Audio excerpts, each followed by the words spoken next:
Alright, giving all praises, all honor and glory unto the Most High Yahweh, Ba'ashem Yahushai, Ba'ashem Akakodash. Double honors to the apostles and the elders who rule well a great millstone. A peace and salutation to the Akiams out there pushing this gospel in sincerity and truth.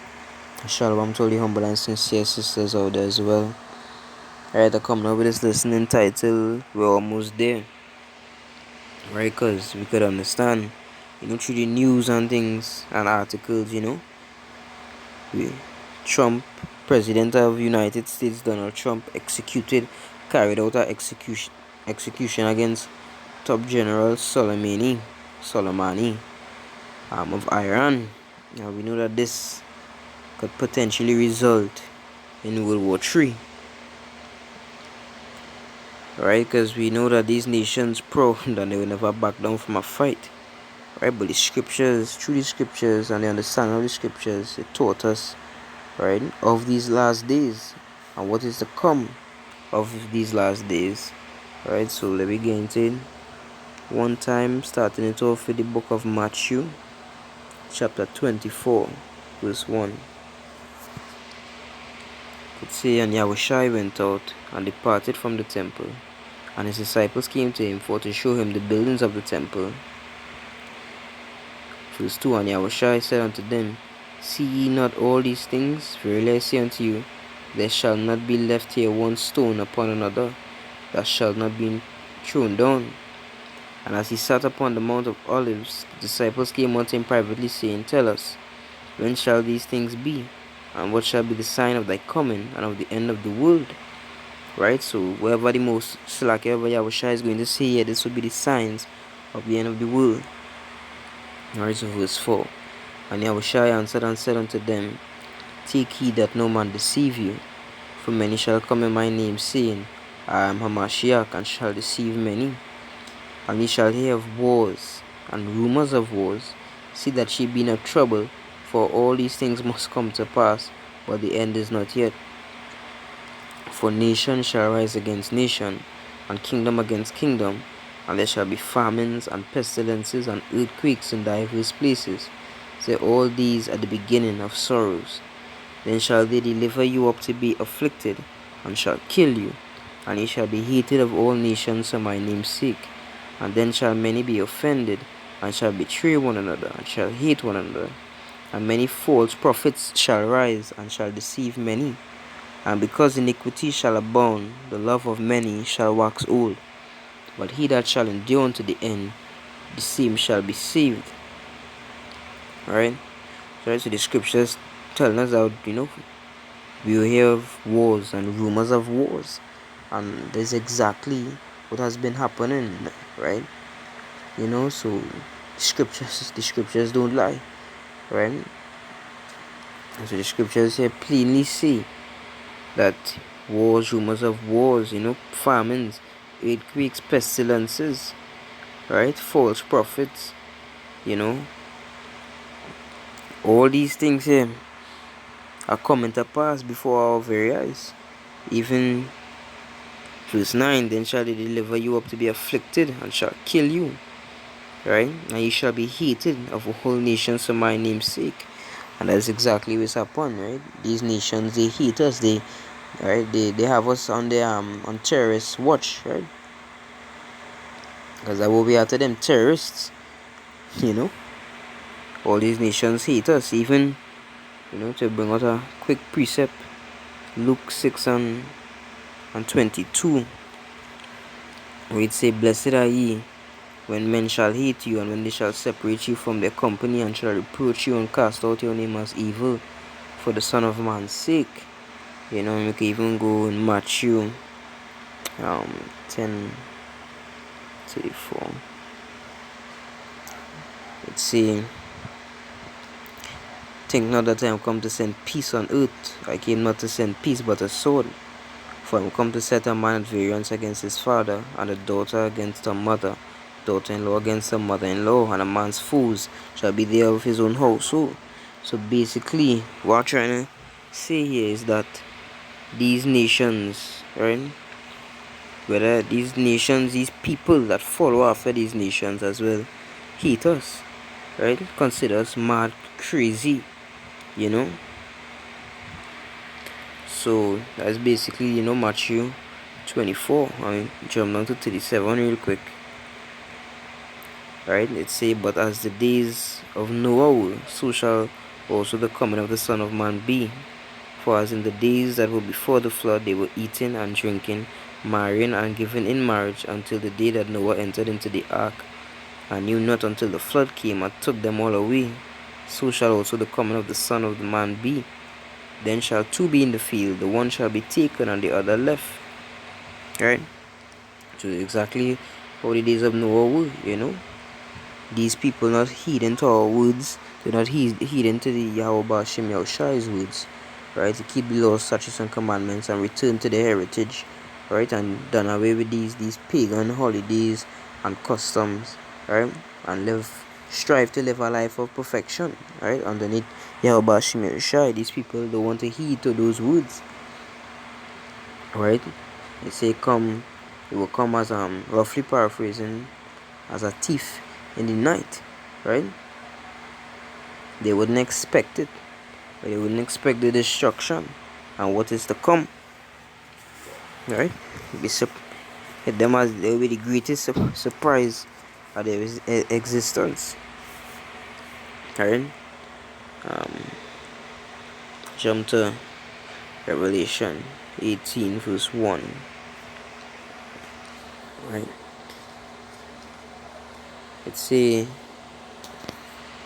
Revelation 18 and 1, and after these things I saw another angel come down from heaven, having great power, and the earth was lightened with his glory. And he cried mightily with a strong voice, saying, Babylon the great is fallen, and is become the habitation of devils, and the hole of every foul spirit, and the cage of every unclean and hateful bird. For all nations have drunk of the wine of the wrath of her fornication, and the kings of the earth have committed fornication with her. And the merchants of the earth are waxed rich through the abundance of her delicacies. And I heard another voice from heaven, saying, Come out of her, my people, that ye be not partakers of her sins, and that ye receive not of her plagues. For her sins have reached up into heaven, for her sins have reached unto heaven, and Yahweh hath remembered her iniquities. Reward her even as she rewarded you, and double unto her double according to her works, in the cup which she hath filled. Fill to her double. How much she hath glorified herself, and lived deliciously, so much torment and sorrow give her. For she saith in her heart, I sit a queen, and am no widow, and shall see no sorrow. Therefore shall her plagues come in one day, death, and mourning, and famine, and she shall be utterly burned with fire, for strong is the Most High power who judgeth her. And the kings of the earth who have committed fornication and lived deliciously with her shall bewail her and lament for her when they shall see the smoke of her burning, standing afar off for the fear of her torment, saying, Alas, alas, that great city Babylon, that mighty city, for in 1 hour is thy judgment come. Right? So the scripture is showing us here that Babylon, the great United States of America, is going to get destroyed, right? They're going to get destroyed. They're going to get put to death with these missiles, right? Weapons of the Most High, for all that they've done. Right? As the scriptures say, roughly paraphrasing, to cleanse our land. Salakia.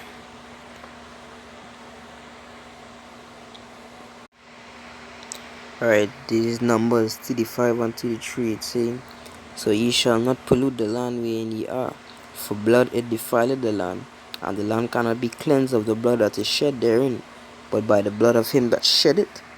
Alright, so Esau's blood will clean this land, right?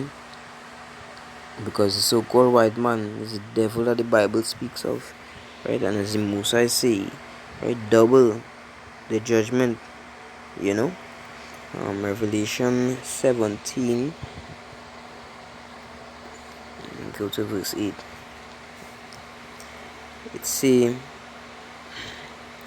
alright, Revelation 17 and 8. It say, the beast that thou sawest was and is not, and shall ascend out of the bottomless pit and go into perdition. Right? Perdition, it means destruction. Right? So this beast, right, thou sawest was and is not. Right? Referring to the Roman Empire, which is America. Right? That beast will go into perdition, which is going to destruction from these nukes. Right? Esau think that he would flee, right, and go in the bunkers or in the sea or whatever, but Esau can't escape this destruction, this wrath that coming from the Most High. Right? No matter where he go, no matter where he hide, Revelation 20 and 7 is saying, and when the 1,000 years are expired, Satan shall be loosed out of his prison, and shall go out to deceive the nations which are in the four quarters of the earth, Gog and Magog, to gather them together to battle, the number of whom is as the sand of the sea. And they went up on the breadth of the earth, and compassed the camp of the saints about in the beloved city. And fire came down from Yahweh out of heaven, and devoured them. And the devil that deceived them was cast into the lake of fire and brimstone, where the beast and the false prophets are, and shall be tormented day and night forever and ever. And I saw a great white throne, and him that sat on it, from whose face the earth and the heaven fled away, and there was found no place for them. And I saw the dead, small and great, stand before Yahweh. Slakia. That is basically the point, in verse 10. Right? The devil that deceived them was cast into the lake of fire and brimstone. Right? That is Esau's fate. That is the fate of Babylon. Right? And then we go in, just bringing out precepts.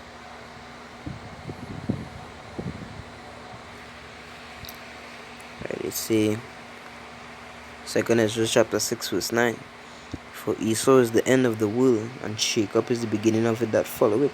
So this is quick to the point. Esau is the end of the world. You understand? And that's what we're seeing today. Right, with this war that's coming, with this nuclear destruction. This is the end of the world. Right? And Esau is in power. So when you go back to the book of Genesis 2, they say Jacob will rule basically, and Esau is his servant. Right? The eldest shall serve the younger. So like the elder shall serve the younger. Right? So that's what we see in here. Quickly to Jeremiah 49 and 10.